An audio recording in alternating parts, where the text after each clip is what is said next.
하나님 아버지 너무나도 감사합니다. 주님께서 우리에게 이 시간을 허락하여 주셔서 우리가 주님의 말씀을 듣고 주님의 정말 깨달음을 얻어서 또한 하루를 살아갈 수 있는 힘을 얻게 하심에 너무나도 감사합니다. 또한 주님 앞에 이 시간 우리가 아뢰는 모든 것들을 주님께서 들으시고 작은 신음에도 응답하시는 줄을 믿사오니 주님께서 주시는 그 은혜와 주님의 응답으로 우리가 오늘을 또한 성령 충만하게 살아갈 수 있도록 주님께서 함께하여 주시옵소서. 주님께서 붙들어 주실 줄을 믿사오며 살아계신 예수님 이름으로 기도합니다. 아멘.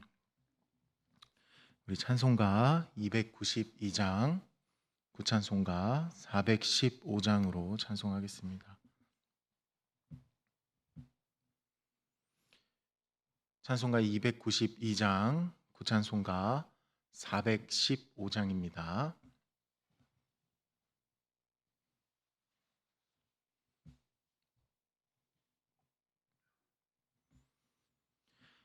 주 없이 살 수 없네 죄인의 구주여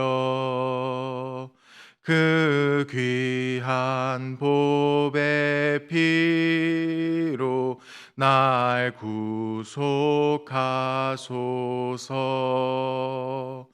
구주의 사랑으로 흘리신 보혈이 내 소망 나의 위로 내 영광 됩니다. 주 없이 살 수 없네 나 혼자 못 서리. 힘없고 부족하며 지혜도 없도다. 내 주는 나의 생명 또 나의 힘이라. 주님을 의지하여 지혜를 얻으리.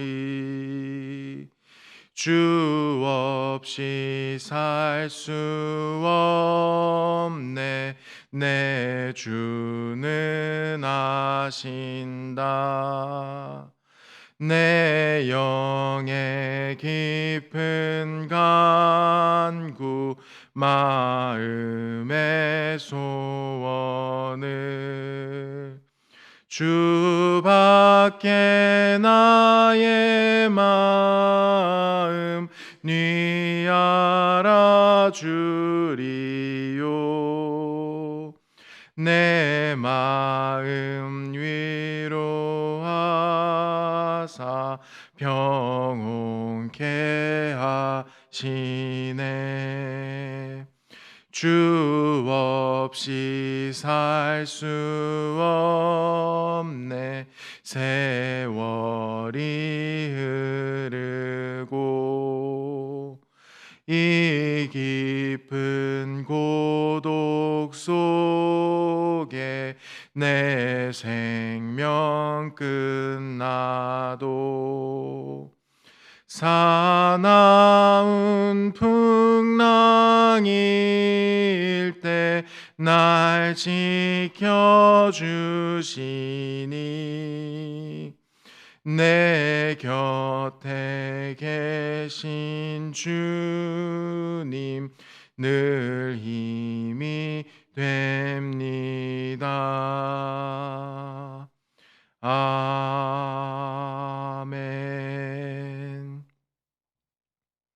찬송가 338장, 구찬송가 364장으로 찬양하겠습니다. 찬송가 338장, 구찬송가 364장입니다.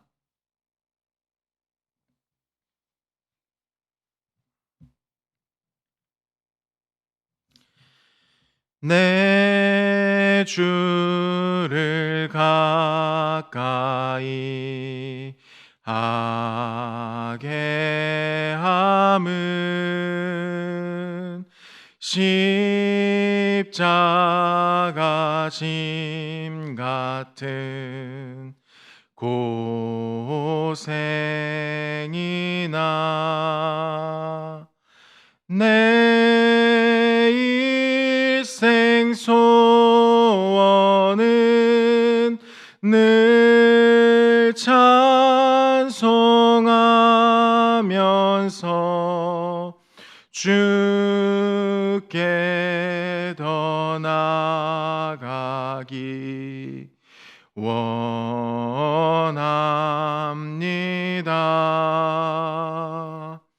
내 고생하는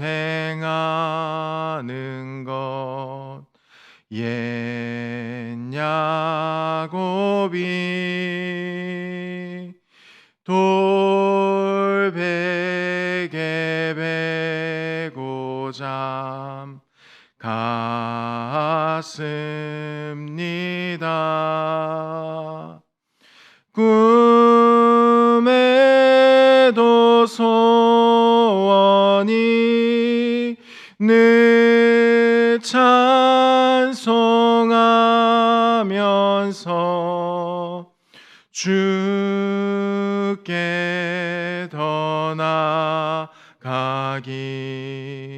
원합니다.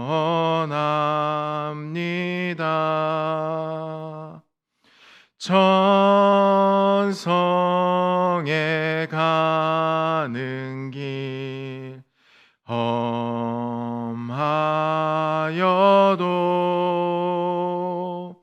생명길 되나니 은혜로다. 천사 날 부르니 늘 찬송하면서 주께 더 나아가기 원합니다. 야곱이 잠깨어 일어난 후 돌단을 쌓은 것 본받아서 숨질 때 되도록 늘 찬송하면서 주께 더 나아가기 원합니다.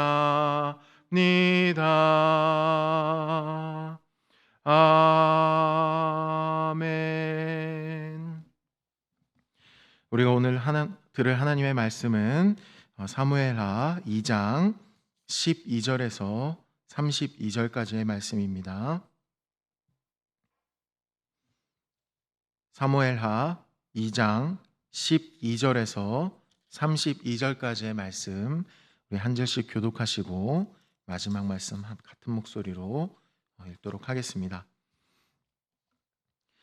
넬의 아들 아브넬과 사울의 아들 이스보셋의 신복들은 마하나임에서 나와 기브온에 이르고 스루야의 아들 요압과 다윗의 신복들도 나와 기브온 못가에서 그들을 만나 함께 앉으니 이는 못 이쪽이요 그는 못 저쪽이라.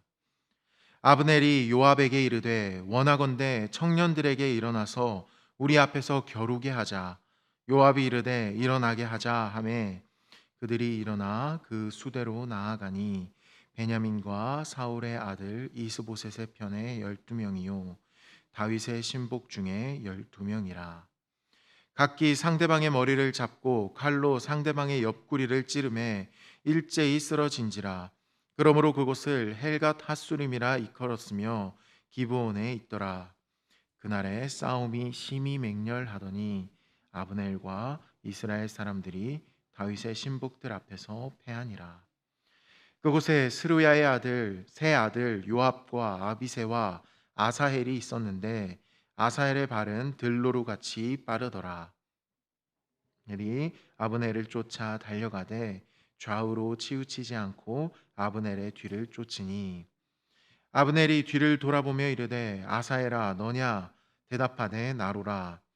아브넬이 그에게 이르되 너는 왼쪽으로나 오른쪽으로나 가서 청년 하나를 붙잡아 그의 군복을 빼앗으라 하되 아사헬이 그렇게 하기를 원하지 아니하고 그의 뒤를 쫓음에 아브넬이 다시 아사헬에게 이르되 너는 나 쫓기를 그치라. 내가 너를 쳐서 땅에 엎드러지게 할 까닭이 무엇이냐. 그렇게 하면 내가 어떻게 내 형 요압을 대면하겠느냐 하되 그가 물러가기를 거절하매 아브넬이 창 뒤끝으로 그의 배를 찌르니 창이 그의 등을 꿰뚫고 나간지라. 곧 그곳에 엎드려져 죽음에 아사헬이 엎드려져 죽은 곳에 이르는 자마다 머물러 섰더라. 요압과 아비새가 아브넬의 뒤를 쫓아 기브온 거친 땅의 길가 기아 맞은 쪽 암마산에 이를 때에 해가 졌고 베냐민 족속은 함께 모여 아브넬을 따라 한 무리를 이루고 작은 산 꼭대기에 섰더라. 아브넬이 요압에게 외쳐 이르되 칼이 영원히 사람을 상하겠느냐.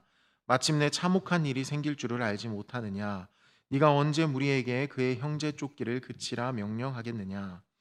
요압에게 이르되 하나님이 살아계심을 두고 맹세하노니 내가 말하지 아니하였더라면 무리가 아침에 각각 다 돌아갔을 것이요 그의 형제를 쫓지 아니하였으리라 하고 요압이 나팔을 불매 온 무리가 머물러 서고 다시는 이스라엘을 쫓아가지 아니하고 다시는 싸우지도 아니하니라. 아브넬과 그의 부하들이 밤새도록 걸어서 아라바를 지나 요단을 건너 비드론 온 땅을 지나 마하나임에 이르니라. 요압이 아브넬 쫓기를 그치고 돌아와 무리를 다 모으니 다윗의 신복 중에 19명과 아사헬이 없어졌으나 다윗의 신복들이 베냐민과 아브넬에게 속한 자들을 쳐서 360명을 죽였더라.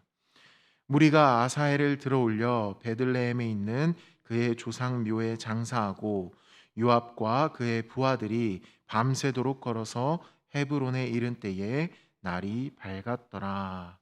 아멘. 오늘은 하나님과 상관없이 분주한 삶, 하나님과 상관없이 분주한 삶이라는 제목으로 하나님의 말씀을 전하도록 하겠습니다. 우리는 정말 빠르게 지나가는 이 시대를 살아가고 있습니다. 단 하루아침에도 경제는 쉼없이 흔들리고 또 매일같이 새로 생기는 그 용어들을 전혀 이해할 수 없을 때가 많습니다.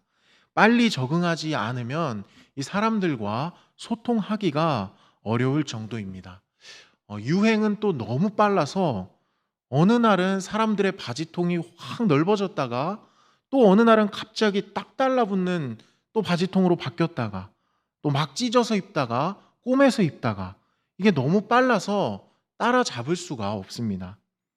그래서 사람들이 따라잡을 수가 없음에도 불구하고 따라가야만 주류에 속할 수 있기 때문에 사람들은 길을 쓰고 이 빠르게 지나가는 시대의 흐름에 올라타려고 노력합니다.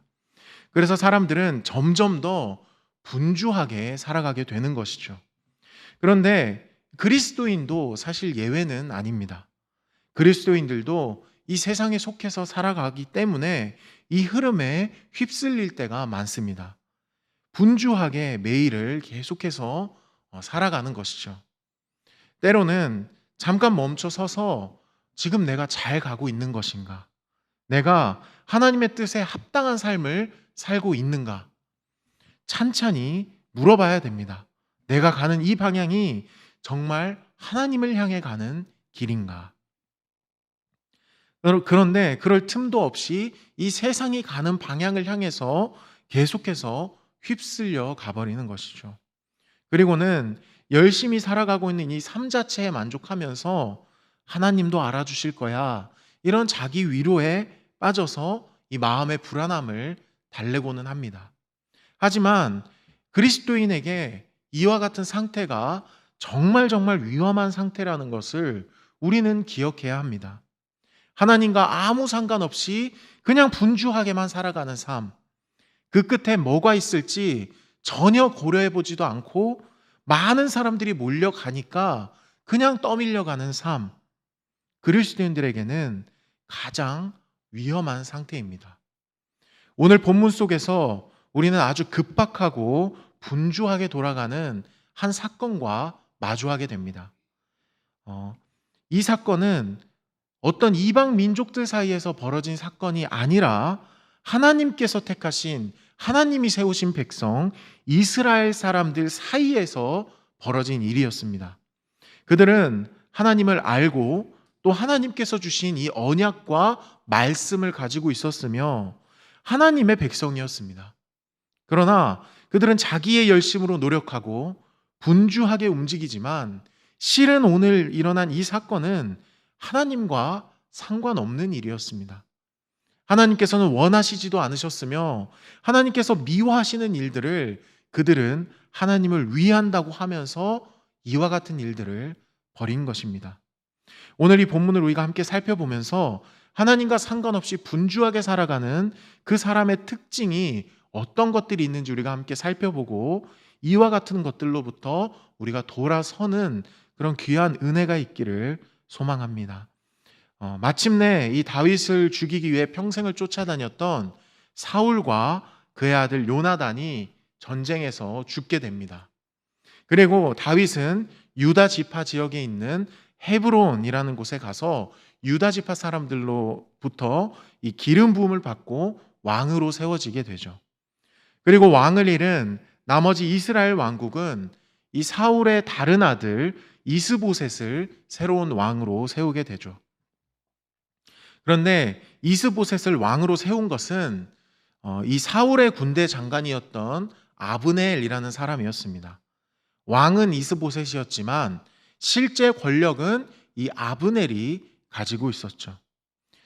이런 상황 속에서 어느 정도 시간이 흐른 직후에 오늘 본문의 이 사건이 벌어지게 됩니다. 이스라엘 왕국은 그러니까 위쪽, 그러니까 북쪽에 위치하고 있었습니다. 그리고 유다는 아래쪽, 이 남쪽에 위치하고 있었죠. 그런데 어느 날 이 아브넬과 이스보셋의 신복들이 이 이스라엘과 유다 중간에 있는 이 기브온이라는 곳에 이르게 됩니다.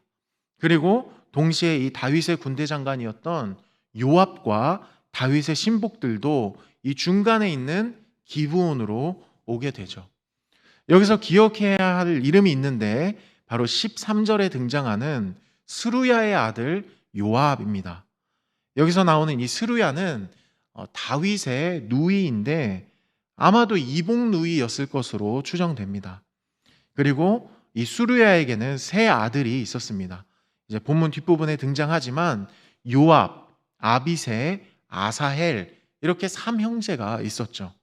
이들은 다윗의 누나의 아들들이었으니까 이제 다윗의 조카들이었겠죠. 그러니까 이 사울의 군대 장관이었던 아브넬과 새로운 왕 이스보셋의 신복들, 그리고 다윗의 군대 장관이며 조카인 요압과 다윗의 신복들, 그 중에는 나머지 두 형제인 아비새와 아사헬도 속해 있었습니다. 이들이 이 기브온, 중간에 있는 기브온에 이 가운데 못을 가운데 두고 이쪽 저쪽으로 마주치게 된 것입니다. 그리고는 아브넬이 이 요압을 향해서 이렇게 말하게 되죠. 우리 14절 말씀 한번 같이 읽어볼까요? 14절 말씀 시작. 아브넬이 요압에게 이르되 원하건대 청년들에게 일어나서 우리 앞에서 겨루게 하자. 요압이 이르되 일어나게 하자 하매. 청년들에게 일어나서 우리 앞에서 겨루게 하자. 그러자 요압도 그렇게 하자 이렇게 답했습니다. 그런데 여기서 등장하는 이 겨루게 하자라는 말은 사실은 의역입니다. 이 경우에는 우리 이전에 보던 개역 한글이 더 정확하게 번역하고 있는데요. 개역 한글엔 이렇게 나와 있습니다. 소년들로 일어나서 우리 앞에서 장난하게 하자. 그러니까 아브넬과 요압은 지금 서로 죽고 죽이는 아주 심각하고 진중해야 할 이 전쟁을 앞두고 이 상황 속에서 자기 부하들로 장난거리를 삼고 있는 것입니다. 장난으로 그냥 한번 붙어봐. 얼마나 잘 싸우는지 한번 구경이나 하자. 이러고 있는 것입니다. 바로 이것이 이 하나님과 아무 상관없이 살아가는, 분주하게 살아가는 그 사람의 첫 번째 특징입니다. 지금도 우는 사자처럼 삼킬 자를 찾아다니는 사단이 입을 벌리고 있음에도 매사에 진중하지 않고 장난으로 임하는 것. 이것이 하나님과 상관없이 분주하게 살아가는 사람의 특징입니다. 이들의 전쟁이 하나님께서 정말 원하시는 일일까요? 시내산에서 이스라엘 백성들과 언약을 맺으시던 때에 하나님께서는 그 땅의 족속과 내통하지도 말고 그 땅의 족속들이 하던 일들을 결코 답습하지 말라라고 하셨습니다. 그럼에도 그 땅의 족속들이 그랬듯이 지금 이스라엘 백성들은 한 민족, 한 혈통이 형제들을 향해서 칼을 겨누고 전혀 하나님과 상관없는 이 전쟁을 시작하고 이것을 위해 훈련하고 서로 죽이는 일을 연습하고 겨뤄보도록 시키는 것. 이건 하나님과 아무 상관없는 열심일 뿐만 아니라 하나님이 미워하시는 일입니다. 이런 하나님과 아무 상관없이 분주하게만 살아가는 사람은 하나님의 뜻에는 관심도 없고 알지도 못하기 때문에 매사에 진중하지 않고 장난스럽게 혹은 대충대충 그렇게 임하는 것입니다. 그러나 하나님께서는 영적 전쟁터인 이 삶 속에서 우리로 하여금 대충 살아도 돼. 그냥 장난으로 때우면서 살아도 돼. 결코 그렇게 말씀하지 않으십니다. 내 마음을 다하고 목숨을 다하고 뜻을 다하여 주 너의 하나님을 사랑하라. 이것이 하나님의 뜻입니다. 결국 장난으로 임하던 이들이 어떤 결말을 얻게 됩니까? 각 진영에서 12명씩 나와서 겨루기를 하다가 결국은 서로의 상대방의 머리를 잡고 칼로 옆구리를 찌르면서 죽고 죽이는 일이 벌어지게 됐습니다. 이 어찌 아무 의미 없는 헛된 죽음입니까? 정말 귀한 청년들의 목숨만 잃게 되었습니다. 결국 이 장난으로 시작된 겨루기는 실제 전쟁으로 이어지게 됩니다. 요압의 동생 아사엘이 이 아브넬을 쫓아 달리기 시작했습니다. 오로지 그를 죽이겠다는 일념하에 좌우로 치우치지도 않고 계속해서 그를 쫓았습니다. 그러자 아브넬이 야, 그러지 말고 가서 우리 애들 중에 한 명 잡아서 죽이고 그 사람 군복 뺏어가서 네 공으로 삼아 이렇게 말을 합니다. 그러나 아사엘은 이 아브넬의 충고를 거절했습니다. 그리고는 계속해서 아브넬은 이 아사엘에게 충고하죠. 나 그만 쫓아오라니까. 너 정말 그러다가 죽어. 내가 널 죽일 이유가 없잖아.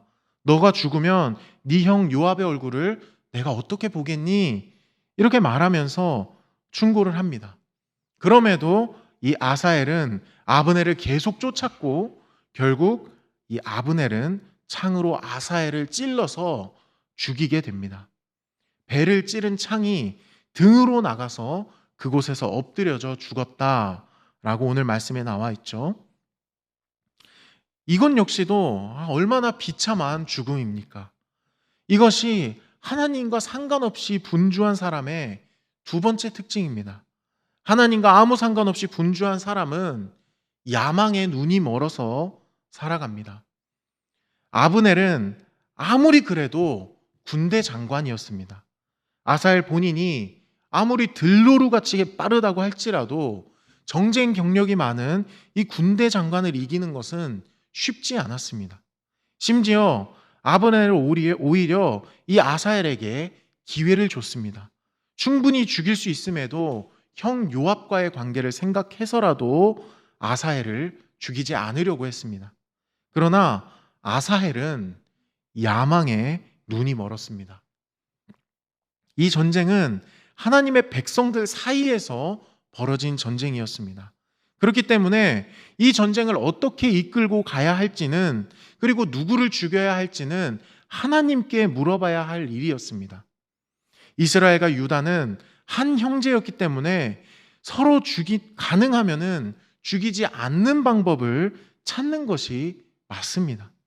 그럼에도 이 야망의 눈이 먼 아사엘은 아브넬을 죽이고 공을 세우는 데에 눈이 멀었습니다. 그리스도인들도 세상을 살아가면서 충분히 이렇게 살아갈 수 있습니다. 분명히 하나님의 뜻이 아닌데 그 일을 하면 나에게 엄청난 이득이 올 것 같다. 이건 마치 인생에 몇 번 오지 않는 기회다. 이런 생각과 이런 말들을 하면서 하나님이 기뻐하시지 않는 일에 목숨을 거는 것이죠. 가장 귀한 것을 내거는 것입니다. 비참하고 한심한 결정입니다. 그리스도인은 야망에 눈이 멀어서는 안 됩니다. 오직 하나님의 뜻에 목숨을 걸어야 합니다. 결국 이 일은 어떻게 이어집니까? 이 일로 형제를 잃은 이 요압과 아비새는 계속해서 이 뒤를 쫓아 어떤 산에 이르게 됩니다. 그리고 이 사울의 지파인 베냐민 지파의 사람들이 모여서 아브넬과 함께 한 언덕 정상에서 이 요압과 아비새의 무리들과 마주하게 됩니다. 그리고 아브넬은 저 멀리서 외치면서 이렇게 말을 하죠. 참혹한 일이 생기기 전에 우리 그만하자. 우리 그래도 형제잖아. 너네 무리한테 그만 쫓아오라고 명령해라. 이렇게 말을 합니다. 그러니까 요압이 뭐라고 말을 합니까? 우리 27절 말씀 한번 같이 읽어보겠습니다. 27절 말씀 시작.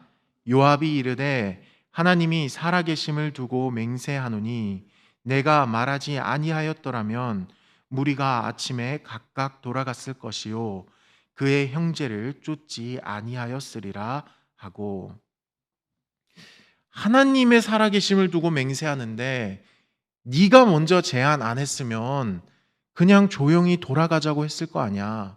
그러면 내가 쫓아가지도 않았을 거잖아. 그러니까 너가 시작한 일이야. 이렇게 말을 하고 있는 것입니다. 이것이 이 하나님과 상관없이 분주한 사람의 세 번째 특징입니다. 자기가 선택하고 자기가 하고 싶은 대로 해놓고서는 갑작스럽게 하나님의 살아계심을 두고 맹세한다. 이런 말을 하면서 하나님의 이름을 아주 망령되게 이용해 먹는 것이죠. 실제로는 하나님한테 아무 관심도 없으면서 언뜻하면 하나님의 이름을 걸고 넘어지고 하나님을 자기 변호의 수단으로 이용해 먹는 아주 못되고 나쁜 습관을 갖게 되는 것입니다. 이것은 정말 해서는 안 될 아주 잘못된 일입니다. 우리는 어떤 경우에도 하나님의 이름을 망령되게 일컬으면 안 됩니다. 우리가 당장 부모님의 조남도 한 글자 한 글자를 떼서 부르면서 그렇게 함부로 부르지 않는데 이 하나님의 이름을 너무 쉽게 아무렇지 않게 그렇게 생각하는 경우가 많습니다. 특히나 하나님과 상관없이 분주하게 살아가다 보면은 이 자기 변호해야 할 일이 생길 때마다 하나님을 이용해 먹는 것이죠. 그럴 때마다 자기가 그리스도인이다라고 말하면서 말입니다. 이건 절대 해서는 안 될 악한 일입니다. 그리고 결국 요압은 나팔을 불었습니다. 이것은 이제 그만 쫓고 돌아가자라는 의미였습니다. 그리고 이 요압과 다윗의 신복들은 그렇게 다시 이제 유다 땅으로 돌아오게 되죠. 돌아와서 점검해 보니까 결과적으로는 이 다윗의 신복들이 승리한 상황이었습니다. 그러나 이 본문에는 그들이 환호성을 질렀다, 하나님을 찬양했다, 하나님이 그들과 함께 하셨기 때문에 승리했다, 이런 말이 전혀 언급되지 않고 있습니다. 왜냐하면 이건 하나님과 아무 상관없는 일이었기 때문입니다. 아무 의미 없이 그냥 형제들끼리 서로 죽고 죽인 비참한 결말일 뿐이었죠. 우리는 이와 같은 일들에서 돌아서야 합니다. 지금이라도 하나님과 상관없는 방향으로 분주하게 달려가고 있다면 멈춰 서야 합니다. 그리고 나를 하나님 앞에 비춰보고 예수님이 주인 되시지 못하고 내가 그 보좌 위에 앉아서 내 인생을 하고 있지 않은지 철저하게 점검해 봐야 합니다. 사랑하는 여러분, 이 말씀을 우리가 함께 살펴보고 또 생각하면서 하나님의 뜻이 있는 곳에서 우리가 열심을 다할 수 있기를 바랍니다. 하나님이 바라보시는 곳을 향해서 달려가시기를 바랍니다. 하나님과 상관없는 인생을 살아가는 것이 아니라 하나님과 상관 있는 인생, 하나님과 깊은 관계를 맺는 그 인생을 살아가시기를 바랍니다. 오늘도 우리가 이 말씀을 기억하면서 여러분의 삶 가운데 하나님과 상관없는 그 분주함이 아니라 하나님이 함께 하신다는 믿음과 순종이 넘치시기를 축복합니다. 제가 기도하겠습니다. 하나님 아버지, 너무나도 감사합니다. 하나님께서는 우리를 향한 하나님의 뜻을 성경 말씀을 통해서 보여주시고 우리가 그 말씀에 순종하며 살아가기를 원하시는데, 이따금 우리는 우리의 기준과 우리의 뜻과 우리의 생각을 앞세우면서 하나님과 아무 상관없이 분주하게 살아갈 때가 있습니다. 오늘 본문 속에서 하나님과 아무 상관없는 일들에 분주하게 노력하면서 허망한 일들을 하는 이 사람들의 모습을 보았습니다. 우리가 이와 같은 일들로부터 돌이키기를 원합니다. 돌이켜서 하나님께서 기뻐하시는 일, 하나님께서 정말 원하시고 하나님의 뜻이 있는 그 일들 가운데로 우리가 달려가기를 원합니다. 우리가 더 이상 이 아브넬과 요압이 저질렀던 잘못된 일이 아니라 오직 하나님께서 기뻐하시고 즐거워하시고 원하시는 그 일들 가운데 정말 헌신하고 우리의 삶을 드릴 수 있는 우리 모두가 될 수 있도록 성령께서 함께하여 주시옵소서. 주님께서 오늘도 붙들어 주실 줄을 믿사오며 살아계신 예수님 이름으로 기도합니다. 아멘. 자유롭게 기도하시고 돌아가시겠습니다.